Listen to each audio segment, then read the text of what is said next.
जय श्री राम, जय हनुमान। बहुत भटक लिए, अब ज्यादा मत भटको, एक जगह पर स्थिर हो जाओ और अपनी साधना में लग जाओ।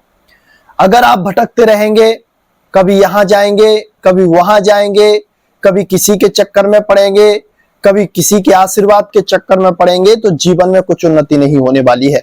ये सत्य समझ लेना। अगर जीवन में उन्नति आपको करनी है, जीवन में अपने में उन्नति आपको चाहिए, तो सबसे पहले इस भटकने को बंद करना होगा। भटकन जिस समय बंद हो जाती है, एक जगह पर स्थिरता आ जाती है, उसी समय से आपके जीवन में बदलाव होना शुरू होता है, क्योंकि फिर आप अपनी साधना को पूरा समय देते हैं और आपके अंदर से संशय की निवृत्ति होती है।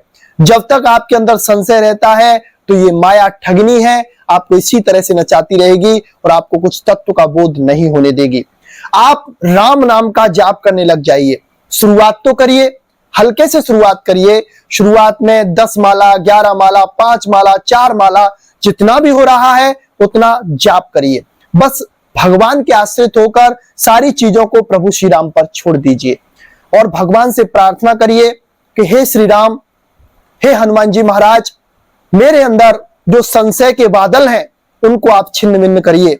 ऐसी हवा चलाइए, ऐसी राम नाम रूपी आंधी चलाइए कि जो संशय के बादल हैं वो छिन्न भिन्न हो जाएं और मुझे आपके दर्शन और आपका रहस्य पता चले। यह रहस्य रघुनाथ कर, बेग न जाने कोई, जो जाने रघुपति कृपा, सो सपने मोह न होए। तो फिर श्री राम जी आप पर कृपा करेंगे, आपको अपने रहस्य को वो जनाएंगे। जब आपको वो अपना रहस्य जनाएंगे तो फिर आप उनको जान जाएंगे, तो फिर आपका भटकना बंद हो जाएगा। लेकिन जब तक आप जंतुर के चक्कर में, ताबीज के चक्कर में, आशीर्वाद के चक्कर में भटकते रहोगे तो जीवन यूं ही निकल जाएगा, क्योंकि जीवन की जो घड़ी है वो लगातार समय चक्र चल रहा है, उसमें कोई रुकावट नहीं है। आप उसको किस तरह से इस्तेमाल कर रहे हैं ये आपके जीवन पर डिपेंड करता है कि आपका जीवन किस तरह से है। अगर आपका जीवन व्यवस्थित रूप से चल रहा है तो आपका जीवन भी व्यवस्थित रूप से होकर आपको सफलता दिलाएगा। लेकिन अगर आपका जीवन ही अव्यवस्थित चल रहा है तो नियति भी आपको अव्यवस्थित करके आपको कहीं का नहीं छोड़ेगी। तो कुछ नहीं होता है, किसी के पास आशीर्वाद लेने जाओ या किसी से कुछ चमत्कार की आस करो, कुछ नहीं होता इन चीजों से। होता कब है? जब आप अपना मंथन करते हैं, आप अपने अंदर झांक कर देखते हैं। अभी आप बहिर्मुख हैं, जब आप अंतर्मुख होते हैं, नाम से आपके अंदर वो शक्ति, वो सामर्थ, वो एक तरह से ऊर्जा शक्ति आपके अंदर संचारित होती है, तब आपको सत्य का परिचय होता है, तब आपको चीजों का पता चलता है। जब आपको चीजों का पता चल जाता है तो फिर आप भटकते नहीं हैं, फिर आप एक जगह पर स्थिर होकर अपनी साधना में जुड़ जाते हैं। और जब आप साधना में जुड़ोगे तो फिर आपको अपने आप ही सारी चीजों का अनुभव होगा। फिर आप स्वयं कहेंगे कि मैंने इतना समय यूं ही व्यर्थ कर दिया, क्योंकि जितने भी संशय हैं, जितने भी भगवान के द्वारा भेजे गए आपके लिए रुकावटें हैं और उनको पार करने के उपाय हैं, वो सब आपको इसी नर शरीर से मिलेंगे, इस देही से मिलेंगे, क्योंकि इस देही में ही उस परमपिता परमेश्वर का वास है। और उस परमपिता परमेश्वर के प्रकाश को, तत्व को जब आप देखने लग जाते हैं, जब उसे महसूस करते हैं, उसमें जीते हैं, तब फिर आपके अंदर वह प्रकाश, वह ज्ञान, वह सिद्धि, वह सामर्थ्य स्वतः ही जागृत हो जाती है। लेकिन आप निरंतरता के साथ जाप करेंगे तब।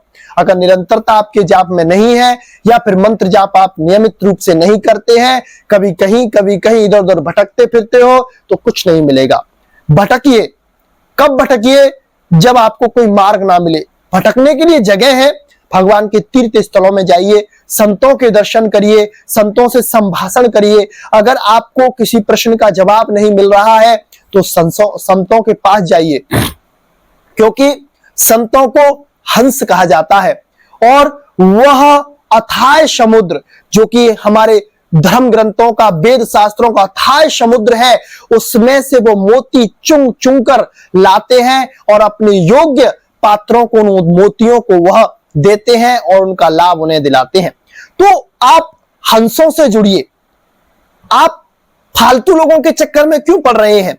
आडंबर के चक्कर में क्यों पड़ रहे हैं? कोई आपको आशीर्वाद नहीं देने वाला है, कोई आपके जीवन को बदलने वाला नहीं है। जो आपकी विधि ने निश्चित कर दिया है वो होना है, उसे कोई मिटाने वाला नहीं है। सुनहु भरत भाभी प्रबल, बिलक कहूं मुनिनाथ, हानि लाभ जीवन मरण, यस अपयस विधि हाथ। ये सारी चीजें विधि के हाथ है, परमात्मा के हाथ है। तो फिर आप क्यों भटक रहे हो? उस परमात्मा से जुड़ जाइए तो इनमें फेरबदल हो जाएगा। ये चीजें अगर आपके जीवन में कुछ परेशानियां ज्यादा आने वाली होंगी, दुख ज्यादा आने वाले होंगे, वो सहज में निपट जाएंगे और कुछ ही समय में आपकी जो मनोकामना है या तो उनसे आपको मुक्ति मिल जाएगी या फिर वो मनोकामना आपकी पूरी हो जाएंगी। लेकिन बशर्ते आपको श्री राम जी से जुड़ना है, राम नाम का जाप करना है और भटकना बंद करना है, सत्संग का श्रवण करना है। बिन सत्संग विवेक ना होई, राम कृपा बिन सुलभ ना सोई। यानी कि सत्संग भी आपको श्री राम जी की कृपा से ही मिलेगा। जब नाम भगवान की कृपा होगी, नाम जाप की ऊर्जा बढ़ेगी, सामर्थ्य बढ़ेगी, शक्ति बढ़ेगी, तो आपको कृपा स्वतः ही मिलने लग जाएगी और आपको सारी चीजों का बोध हो जाएगा। बस भटके मत, एक जगह पे स्थिर हो, अपना एक इष्ट बनाए, उन्हीं के नाम का जाप करें, उन्हीं के मंत्र का जाप करें और अपने जीवन को बदलें। आज के लिए बस इतना ही। मिलते हैं आपसे बहुत जल्दी एक ऐसी नई जानकारी के साथ। तब तक के लिए जय श्री राम, जय जय हनुमान।